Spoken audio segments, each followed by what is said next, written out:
Debate electoral. Un debate formado por los políticos que en la anterior legislatura consiguieron un grupo parlamentario propio. Es un debate, por cierto, a 5 personas. La siguiente intervención, Gaspar Llamazares, de Izquierda Unida. Buenas noches. Izquierda Unida viene este debate a hablar de las personas que comparten con nosotros la indignación, pero también la modestia. Indignación por el desempleo, por 5 millones de parados, porque nuestros jóvenes, de cada 2 jóvenes, 1 de ellos esté en paro, por la exclusión cada vez mayor de las mujeres y la restricción de las posibilidades de la igualdad de género. Por esa razón estamos indignados, estamos preocupados. Pero también estamos preocupados porque las políticas que se han puesto en marcha, las políticas que comparten las fuerzas políticas mayoritarias, el Partido Socialista y el Partido Popular, las políticas de ajuste, no solamente no solucionan el problema del desempleo, sino que provocan más recesión, más desempleo y más desigualdad en nuestro país. Por esta razón, a este debate queremos proponer en positivo una salida justa de la crisis, donde los ciudadanos aporten esfuerzos compartidos para salir de la crisis todos juntos, no para salir unos pocos y quedar todos marginados. Vaya terminando, señor. Sí, lo cierto que lo que estoy oyendo es la misma sinfonía, ¿no?, pero en algunos casos más fuerte o más débil. En definitiva es la sinfonía del ajuste, la sinfonía por la cual, pues ante la crisis económica, hay que recortar el gasto público, porque teóricamente la causa de la crisis ha sido el despilfarro público. No es así, ha sido el despilfarro privado. Hay que recortar el estado del bienestar para salvar el estado del bienestar, cuando lo real es que tenemos un estado del medioestar y con estos recortes nos los podemos cargar. Y hay que privatizar para que el mercado consiga nuevos lugares donde crear empleo y donde convertir derechos fundamentalmente en negocio. Pues bien, este ajuste ya se ha realizado. Yo no sé, señor Jáuregui, no sé, señor Gallardón, ¿de qué hablan? Ya han hecho el ajuste. Llevan haciendo ajuste, en unos casos 2 años a nivel del Estado, en otros casos también año y pico en las comunidades autónomas. ¿Y cuál es el resultado? ¿Qué resultado han obtenido de sus políticas de recortes, de sus políticas de privatizaciones? Que estemos en estos momentos al borde de la recesión, no que estemos en una crisis, es la política de ajuste la que nos lleva a la recesión, y que destruyamos empleo prácticamente como muy pocos, destruyendo empleo juvenil, afectando, como he dicho antes, a la igualdad de las mujeres. Bueno, pues nos vuelven a proponer la misma receta fracasada, nos la proponen para abordar este momento de crisis en que los ciudadanos además no se fían ya de los políticos. Es decir, ya consideran que nosotros hemos realizado además unas políticas injustas, porque a unos, mediante la ley del embudo, les toca mucho y a otros no les toca nada. Es decir, por ejemplo, a los banqueros, a los sectores económicamente pudientes de este país, no se les ha pedido ningún esfuerzo. Muy al contrario, se les han rebajado los impuestos, se les ha mantenido una situación de privilegio, incluso 140.000 millones de euros para el saneamiento de la banca. Y sin embargo, a los ciudadanos de a pie, solo les pedimos sacrificios. Sacrifíquese usted hoy porque mañana podrá tener empleo, sacrifíquese usted hoy porque mañana podrá mantener la sanidad, la educación, pues los servicios públicos, sacrifíquese usted. Bueno, ya está bien. Yo creo que es hora de cambiar la política y, en nuestra opinión, hay que decirle a los ciudadanos que la situación es muy grave y que no salimos separados, que salimos juntos. Y salimos juntos con el esfuerzo, en primer lugar, de los que más tienen. Son los que más tienen que aportar para salir de la crisis. No pueden irse de rositas porque además han provocado esta crisis. Y en segundo lugar, los que menos tienen, la inmensa mayoría de los ciudadanos, el 90% de los ciudadanos que no tiene el 30% de la renta, ese 90% de los ciudadanos tienen que ver que la política económica favorece el empleo y favorece también el mantenimiento de sus derechos sociales. Por lo tanto, creo que volvemos otra vez a la misma receta, la receta que ha provocado problemas en todos los países europeos, que tiene a Italia al borde del abismo, y en estos momentos creo que esa receta ya no vale. Josu Erkoreka. Bien, yo estoy de acuerdo con... Sí, hablar de keynesianismo en las condiciones de España yo creo que no es serio. No es serio porque en nuestro país el gran problema que tiene nuestro país, la construcción del Estado español, es que es una construcción de sus asalariados y de sus clases medias. Y sin embargo, fundamentalmente las rentas más altas, el 2% de la renta que puede tener el 20% de la economía, no se ha comprometido nunca con el país. De hecho, en estos momentos defraudan aproximadamente 60.000 millones de euros. Evaden impuestos por valor de 150.000 millones de euros. Y ustedes, a lo largo de sus 2 legislaturas, a lo largo de su periodo de gobierno, les rebajaron en impuestos más de 30.000 millones de euros. ¿Cómo puede decir ahora que han hecho política keynesiana? La política keynesiana basa en buena medida en tener unos impuestos progresivos que luchan contra el fraude y que permiten, en momentos de crisis económica, relanzar la economía.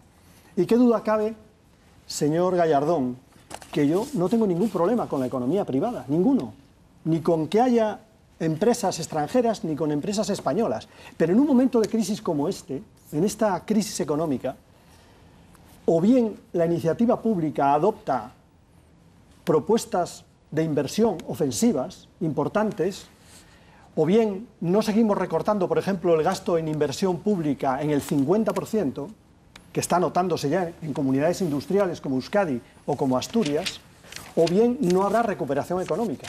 Por tanto, hay recursos importantes de las rentas más altas para la recuperación económica. Y hay que centrar en esos momentos estos recursos para el empleo, para un plan de emergencia para el empleo que tenga que ver con el medio ambiente, que tenga que ver con la cohesión social, que tenga que ver con la recuperación económica. En nuestra opinión, ahí está el secreto, ahí está la propuesta, y no la defendemos 4 en este país, la defiende mucha gente, muchos economistas y muchos países que consideran que los ajustes en estos momentos nos llevan a una mayor crisis. Señor Erkoreka. Queda ya muy poquito tiempo, les queda a cada uno de ustedes muy poquito tiempo, así que no sé quién quiere la palabra y recordarles que cuanto más cortitas sean las intervenciones, más van a poder intervenir. Sí. Adelante. Sí, el gran problema, yo creo que para la credibilidad de los ciudadanos no es tanto la credibilidad de uno u otro gobierno, es la credibilidad de sus propuestas. Y estoy convencido que las propuestas del Partido Socialista y del Partido Popular tienen una falta de credibilidad fundamental. Y es que no mandan nada. Es que en estos momentos quien determina la política en nuestro país es la carta de Trichet, por una parte, es el Fondo Monetario Internacional, por otra, que han dicho que la política es el ajuste, el recorte, que han admitido sin más las fuerzas políticas mayoritarias y lo que se ha denominado las reformas que habría que ver también qué han dado de sí. ¿Qué ha dado la reforma laboral, señores? ¿Qué ha dado la reforma laboral? Más despidos, la utilización del despido objetivo como arma de destrucción masiva. ¿Qué ha dado la reforma laboral? Nada para la recuperación del empleo, nada para la mejora de nuestra economía. ¿Y qué ha dado la reforma financiera? ¿Qué ha dado la reforma de las cajas de ahorros? La reforma de las cajas de ahorros ha sido una reforma al servicio de los bancos privados que han conseguido la privatización del sector financiero español. Un sector financiero que al 50% estaba repartido entre cajas de ahorros y bancos privados. Han conseguido su objetivo y conseguirán una banca privada totalmente y además barata. Creo que ese es el resultado de las reformas. Estoy convencido de que tiene que haber una salida justa de la crisis, que esa salida justa de la crisis tiene que ser con el esfuerzo de los que más tienen y que ese esfuerzo de los que más tienen tiene que ir determinante, ir hacia el empleo, ir hacia el mantenimiento del estado del bienestar, ir hacia el impulso público de nuestra economía. Lo demás es ajuste, lo demás es más crisis, lo demás es recesión. Señor Jáuregui, pero tampoco va muy sobrado. Sí, se ha recordado el 96 en el momento del crecimiento económico, no se puede comparar con la situación actual, pero quiero recordarle al señor Gallardón que consiguieron liquidar el sector público a los amigos de pupitre, vender el sector público español las joyas de la corona y que además en ese periodo pues se redujo de forma muy importante el gasto social. Y al señor Jáuregui que no se puede soplar y sorber al mismo tiempo, no se puede hacer un ajuste e impulsar la economía, o una cosa o la otra, las dos no. Bueno, la campaña electoral no suspende la realidad. La publicidad no niega la realidad. Y en estos momentos lo que está ocurriendo en el sector social en este país, en el estado del bienestar y en las políticas sociales, es una abrumadora política de recortes por parte del gobierno del Partido Socialista y de recortes por parte de los gobiernos del Partido Popular. Un primer recorte, se ha dicho aquí, es el recorte en materia de pensiones. Un recorte muy grave porque rompe los acuerdos del Pacto de Toledo y porque retrasa la edad de jubilación y congela las pensiones. Creemos que no hay ninguna explicación en un país que gasta el 12%, el 9% de su PIB, cuando el 12% es la media comunitaria. No hay ninguna razón. Pero hay recortes también en la educación, en la sanidad, en las comunidades autónomas del Partido Popular, en las comunidades autónomas que gobierna Convergencia y Unió. Recortes que están afectando a la calidad de la atención a los ciudadanos. Recortes en la educación que se le hacen a la educación pública, pero al mismo tiempo con la otra mano se le da una subvención a la educación privada. Es decir, recortes injustos. Nosotros creemos que este país y que el estado del bienestar de este país no se puede permitir tales recortes. Tenemos un estado del medioestar, no del bienestar, en buena parte porque nunca ha contribuido la parte más rica de este país a la creación del Estado social. Por eso nos gastamos mucho menos de la media comunitaria, 70.000 millones de euros menos en gasto social, porque tenemos una menor presión fiscal. Y sin solidaridad fiscal no hay solidaridad social. Por eso, yo quiero plantear la necesidad de una reforma fiscal para que se pueda apoyar al sector social, para que se pueda apoyar el estado del bienestar, para que se pueda mantener la calidad de la sanidad, para que se pueda mejorar la educación española y para que se puedan mejorar los servicios sociales. Si no, lo demás son pronunciamientos vanos cuando al mismo tiempo se habla de mejorar y se está recortando. Por alusiones, vamos primero por el señor Macías. Bueno, yo quería hacer un planteamiento de las políticas sociales que me parece que debemos hacer. Los presupuestos generales del Estado del año vigente destinamos 27.400 millones a la deuda pública, 22.500 millones al paro. Yo quiero seguir hablando de las personas, no lo puedo evitar, y por ejemplo de mis compañeros médicos y de sus pacientes, que es lo más importante, de los ciudadanos que necesitan la atención sanitaria. Pues bien, mis compañeros médicos han sufrido un recorte en sus salarios. Yo creo que es lo que más le preocupa a mis compañeros, pero les preocupa mucho que se haya producido una enorme amortización de plazas. Amortización de plazas por parte de la Administración Central, no se reponen una parte importante de las plazas, lo cual quiere decir que en un centro de salud como el de mi mujer, pues hay 3, 4 psiquiatras menos, y también un recorte por parte de las comunidades autónomas, en este caso, comunidad autónoma del Partido Popular. ¿Qué está provocando ese recorte? Pues está provocando el aumento de las listas de espera y en algunos casos esas listas de espera afectan a cuestiones de salud importantes que no se ven bien atendidas. Es decir, tenemos un buen sistema de salud que además es eficiente, porque no estoy de acuerdo con los argumentos sobre la eficiencia del sistema de salud. Por ejemplo, nosotros tenemos un sistema de salud que es el 7º del mundo y que gasta menos que Alemania y tiene mejores resultados en salud que Alemania y que Francia. Pues bien, en ese sistema de salud estamos llevando a cabo recortes de prestaciones y recortes que afectan a la salud de los ciudadanos. Yo creo que es inaceptable y, por tanto, yo creo que es algo de lo que deberíamos hablar y no solamente decir que es que yo voy a mantener el sistema de salud, yo no voy a introducir el copago, yo voy a mantener el sistema educativo. No, pero si lo que está pasando es lo contrario. Lo que está pasando es que estamos recortando los servicios públicos y con ello recortando la igualdad de los españoles, recortando, bueno, pues los servicios universales que están hechos para garantizar cohesión e igualdad. Y voy a un argumento, y es, si en la crisis económica, antes lo ha dicho el señor Gallardón, si en la crisis económica tenemos un alto nivel de desempleo, la lógica debería ser que como tenemos más desprotección de los ciudadanos, tenemos que aumentar los mecanismos de protección. Tenemos que tener prestación al desempleo, tenemos que tener más sanidad de calidad, educación, para que sea posible salir de la crisis, y sin embargo estamos haciendo lo contrario.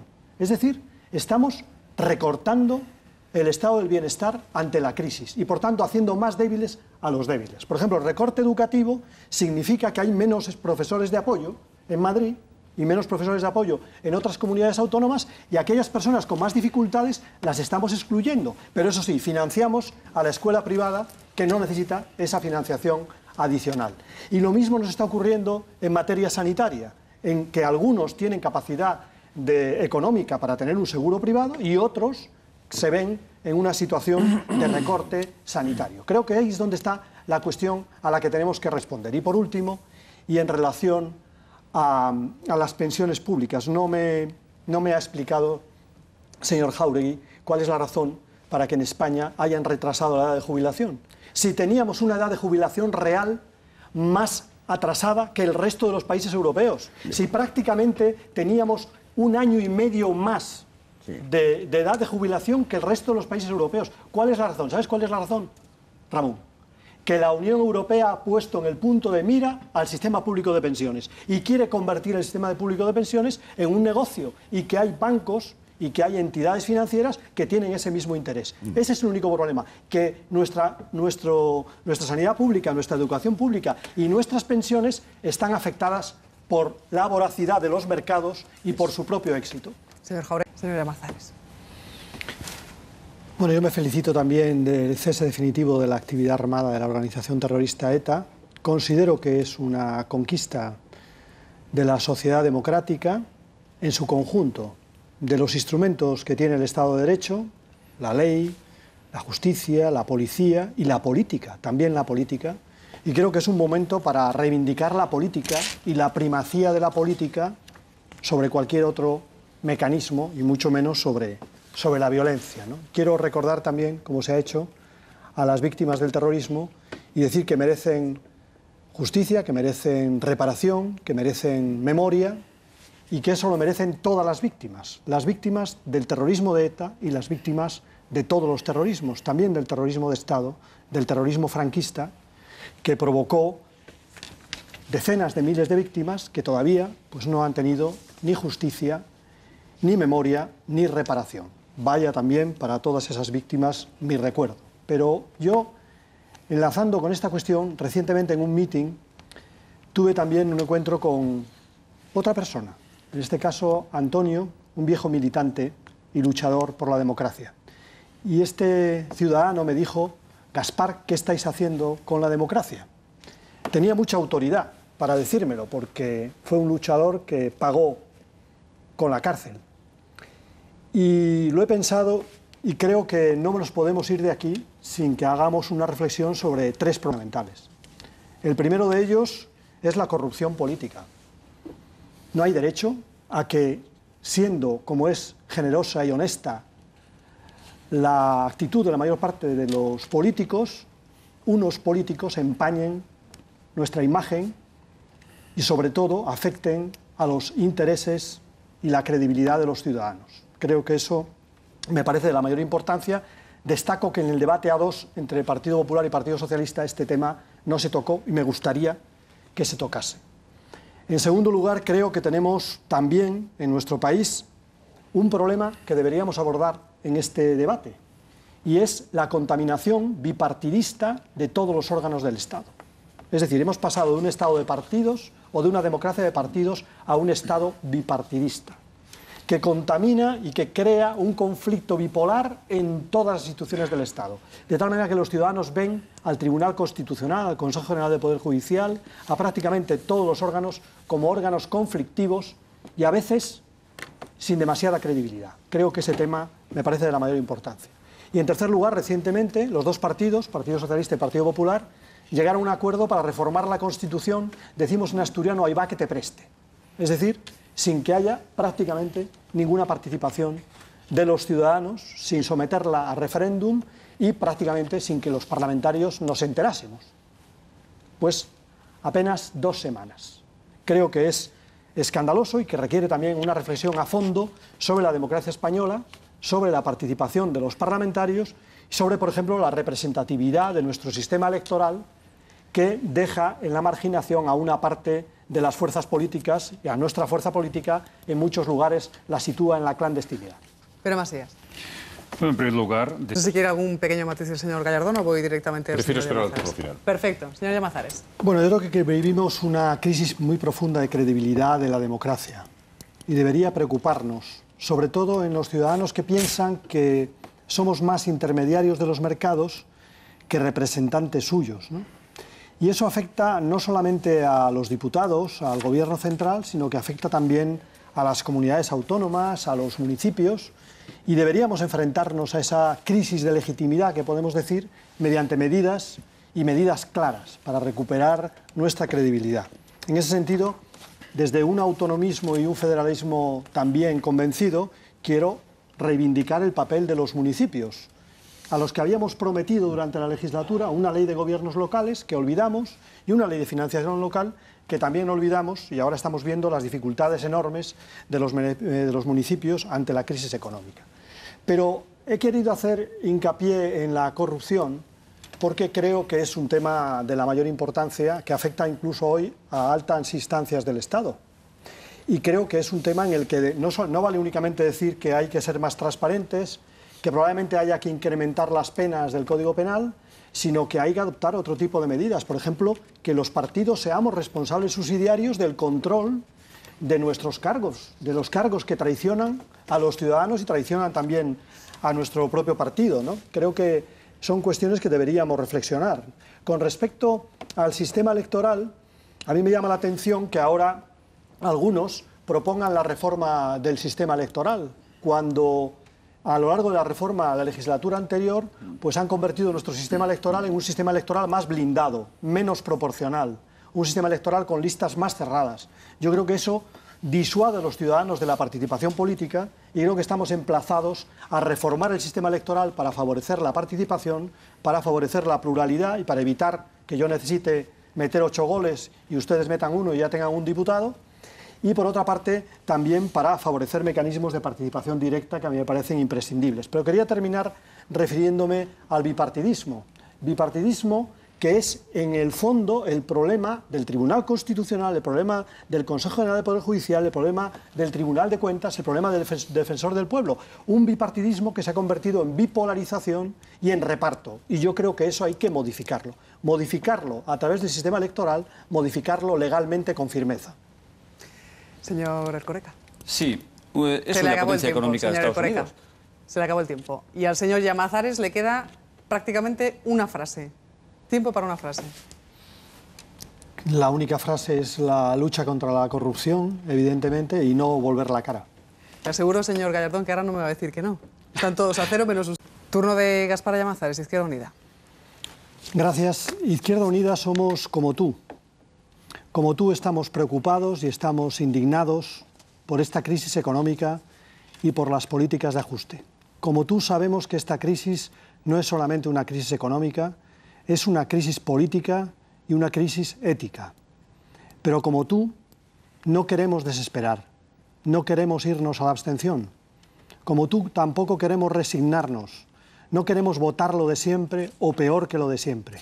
Como tú, tenemos derecho a cambiar, tenemos derecho a rebelarnos para tener voz en el Congreso de los Diputados, para resistir el ataque a los derechos de los trabajadores y a los derechos sociales, para conseguir, en definitiva, una salida dialogada y justa a la crisis económica y para regenerar nuestra vida democrática, para hacer una vida democrática más viva. Alberto, su presencia en este debate, como les decimos, de cara a esas próximas elecciones del 20 de noviembre. Hasta aquí este programa, pero ahora les dejamos con el análisis del debate con Xavier Fortes y La Noche en 24. Buenas noches.